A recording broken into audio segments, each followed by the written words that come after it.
एक वो थी 21 साल की जो जान पर खेल गईं, एक ये हैं 21 साल के जो वीडियो गेम खेलते हैं। वो आजाद को नहीं जानता, वो बिस्मिल को नहीं जानता, वो सूर्य सेन को नहीं जानता, वो प्रीतिलता को नहीं जानता, तो वो जानता किसको है? अगर मैं पूछूं, खुदीराम बोस पता है कौन है? 18 साल के टीनेजर थे जिन्होंने शहादत कबूल ली थी, अंग्रेजों के हाथों मारे गए थे।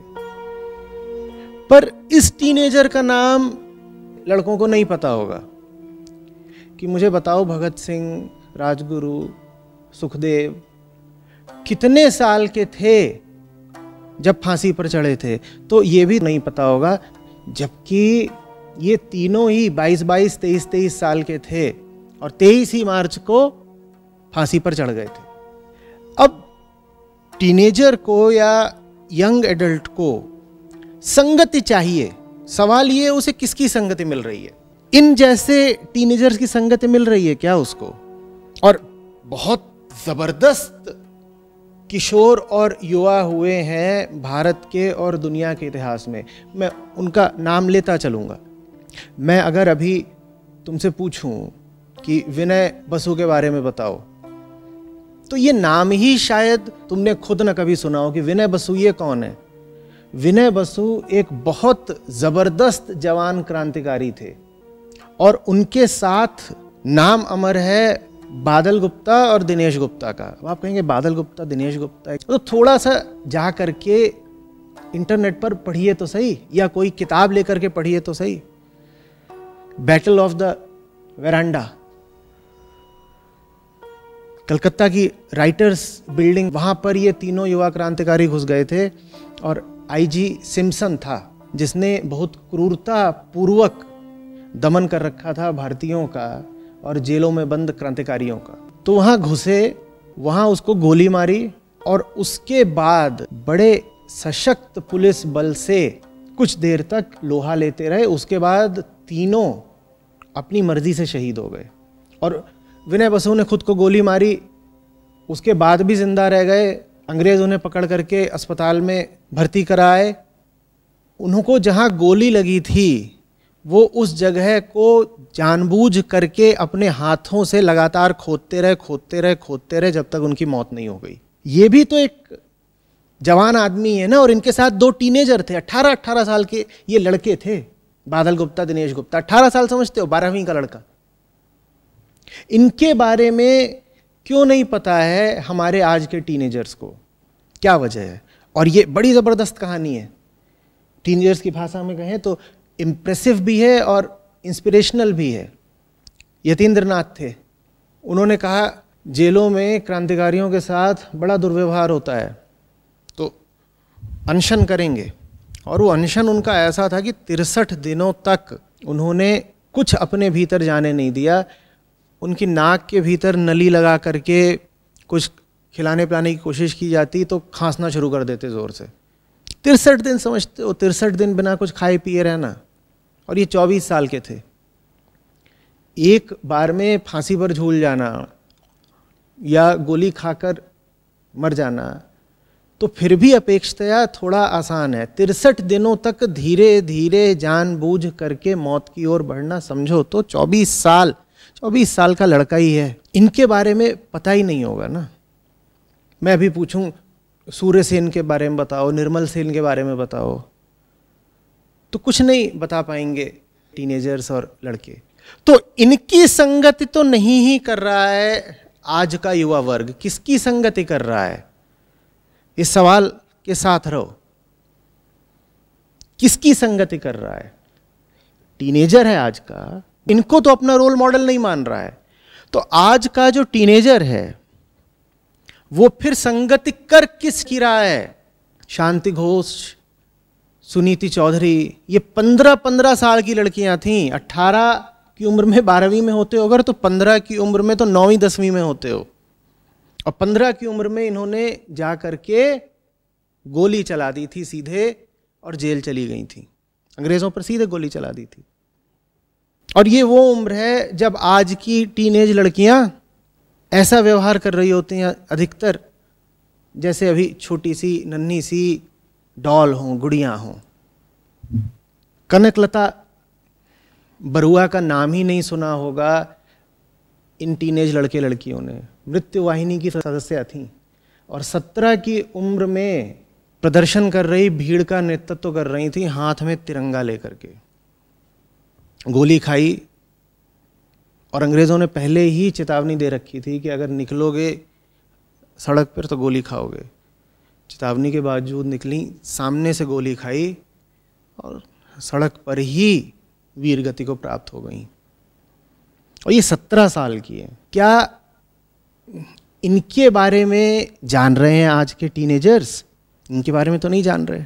कल्पना दत्त, बीना दास, प्रीतिलता वादेदार, इनका नाम भी सुना है आज की किशोर टीनेज लड़कियों ने।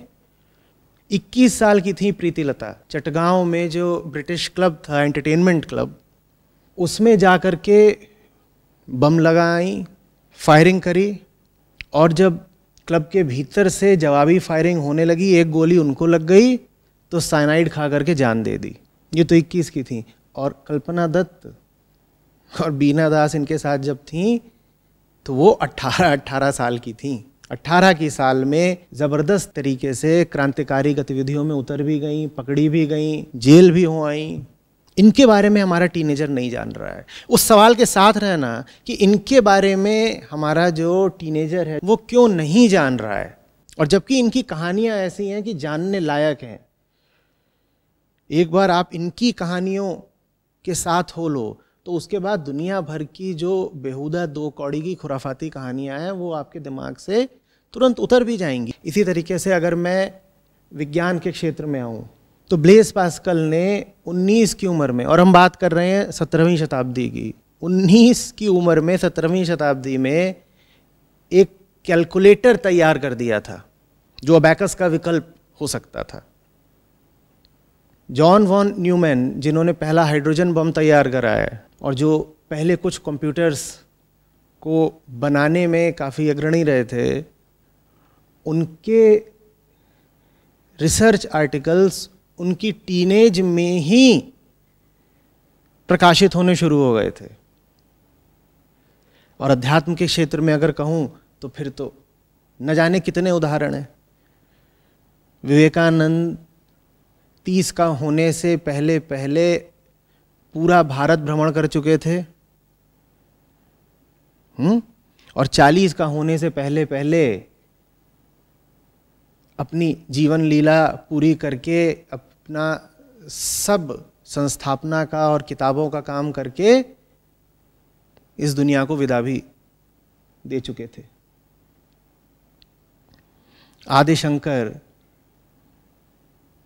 बहुत ही छोटी उम्र में सब बातें समझ करके घर से निकल पड़े थे केरल से, और पूरे देश में घूम करके उन्होंने अद्वैत की बात करी, धर्म का प्रचार करा, और ज़्यादा जिए नहीं। 30-35 का होते होते उन्होंने भी दुनिया को विदा दे दी। अष्टावक्र हैं, नचिकेता हैं, ये सब शास्त्रों में आने वाले नाम हैं। इनमें ये बात साझी है कि बहुत ही छोटी उम्र में, किसी ने 8 की उम्र में, किसी ने 11, किसी ने 14 की उम्र में, इन्होंने बहुत बड़ी बड़ी उपलब्धियां हासिल कर ली थी। जीवन में बड़ी गहराई, बड़ी गंभीरता हासिल कर ली थी। और चलो, ऐतिहासिक चरित्रों की बात अगर नहीं भी करनी है, वर्तमान के लोगों की ही बात करनी है, तो आज के टीनेजर्स को, जो आज के युवा वैज्ञानिक हैं, बिल्कुल जीवित और कम उम्र के, क्या उनके नाम भी पता है? मैं कहूँ डेनियल हर्टाडो, नाम पता है क्या? क्यों नहीं पता है? सोरेन हॉबर्ग, नहीं जानते। क्या बोल दिया? कुछ नहीं पता। क्यों नहीं पता है? वजह यह है कि दिमाग तो छोटा सा ही है ना, सीमित ही है। उसमें या तो ये चीज़ रह सकती है या ये चीज़ रह सकती है। फियोना बेक का नाम पूछो, कितने टीनेजर्स को पता होगा? नहीं पता है, क्योंकि सोशल मीडिया पर उन्हें कुछ और ही दूसरे टीनेजर्स हैं जिसकी संगति मिल रही है। बहुत सारे मीडियोकर लोग होते हैं जो पाते हैं कि जहरीले शब्द, विचार और छवियाँ बेचकर प्रचारित करके वो भी ज़िंदगी में सफल हो सकते हैं। ये सफलता उनको वरना मिलनी नहीं थी। तो फिर वो जल्दी से प्रसिद्धि और पैसा दोनों अर्जित करते हैं, जहरीली धारणाएं और जहरीले ख्याल और जहरीले तरीके का व्यवहार प्रचारित करवा के युवाओं में और टीनेजर्स में। ये जो इन्फ्लुएंसर्स होते हैं ये रोल मॉडल बन जाते हैं, ये दिखा करके कि देखो सस्ते और घटिया तरीक़ों का इस्तेमाल करके भी सफलता पाई जा सकती है। तो फिर बहुत सारे टीनेजर इनका फॉर्मूला कॉपी करने लग जाते हैं, लेकिन पाते हैं कि ज़िंदगी इनको तो सफलता दे नहीं रही है उस फॉर्मूले पर चल करके, और तब इनको झटका लग जाता है। वो जो इन्फ्लुएंसर है वो तो खूब पैसा बना गया टीनेजर्स के दिमाग में जहर घोल करके, लेकिन उससे जो नुकसान हुआ है टीनेजर को, उसको ठीक होने में हो सकता है बहुत साल लग जाएं। किस हद तक घातक हैं ये सोशल मीडिया इन्फ्लुएंसर्स? मैं कुछ आंकड़े बताता हूँ। भारत में टीनेजर्स की संख्या करीब 20 करोड़ की है। इन 20 करोड़ में से 10 करोड़ या 10 करोड़ से भी ज़्यादा टीनेजर्स किसी न किसी सोशल मीडिया इन्फ्लुएंसर को यूट्यूब, इंस्टाग्राम वगैरह पर फॉलो करते हैं। माने कि 50% या उससे भी ज़्यादा भारतीय टीनेजर गलत रोल मॉडल्स के प्रभाव में हैं, गलत आदर्शों के जहरीले प्रभाव में हैं हमारे टीनेजर्स। और ये टीनेजर्स जो ऐतिहासिक या वर्तमान समय के वास्तविक महान लोग हैं उनसे कोई संबंध नहीं अनुभव करते। सर्वेज में पता चला है कि एक चौंकाने वाला अनुपात है इन टीनेजर्स का जिनको ऐतिहासिक या वर्तमान महान व्यक्तित्वों के नाम तक नहीं पता है।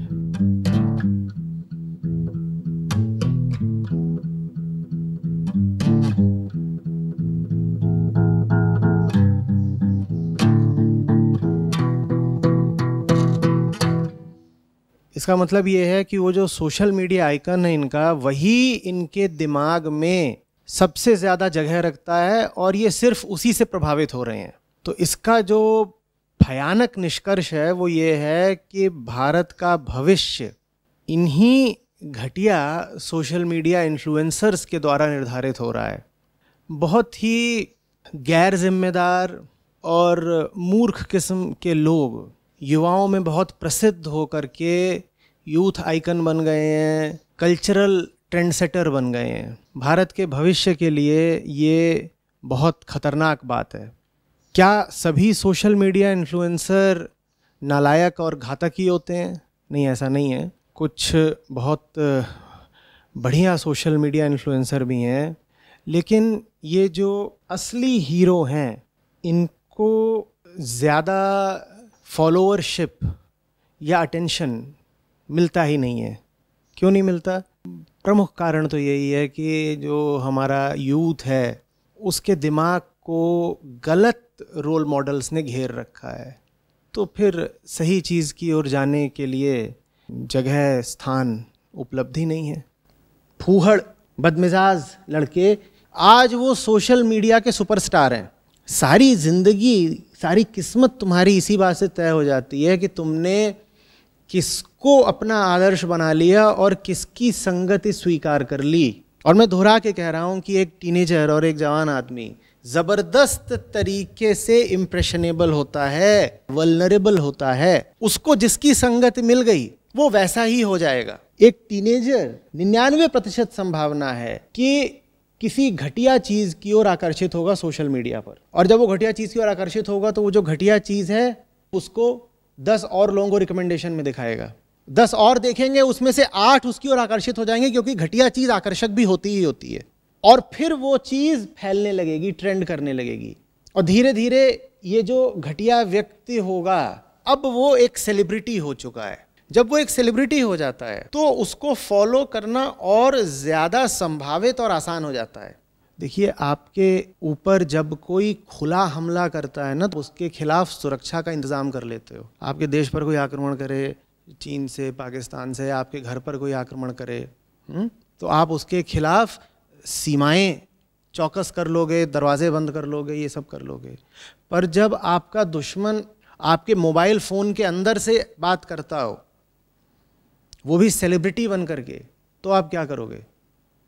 आपको पता ही नहीं चलेगा कि वो आपका दुश्मन है, बल्कि होगा ये कि लाखों करोड़ों लोग तो कह रहे हैं कि ये हमें जान से प्यारा है, ये हमारा स्वीट हार्ट है।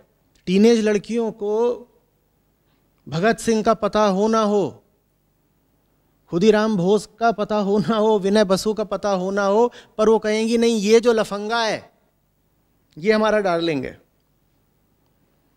उसकी इतनी औकात है, उसकी इतनी हैसियत है कि तुमने उसको सर पे बैठा रखा है। सचमुच ये वही लड़के हैं जिन्हें स्कूलों से निकाला जाता है, ये वही लड़के हैं जो तमाम तरीके के बाल सुधार गृहों में पाए जाते हैं, ये वही लड़के हैं जिनसे आप दुनिया के किसी भी विषय पर 2 मिनट कोई समझदारी की, तमीज़ की बात नहीं कर सकते।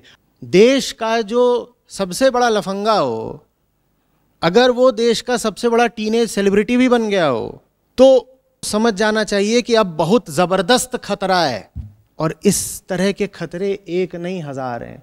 जब इतना आसान हो गया है ज़िंदगी में सफल, सक्सेसफुल कहलाना कि कुछ नहीं करना है, आ जाओ, सामने कैमरा रख लो और शुरू कर दो व्यर्थ प्रलाप, गाली गलौज, और रातों रात तुम स्टार हो जाओगे।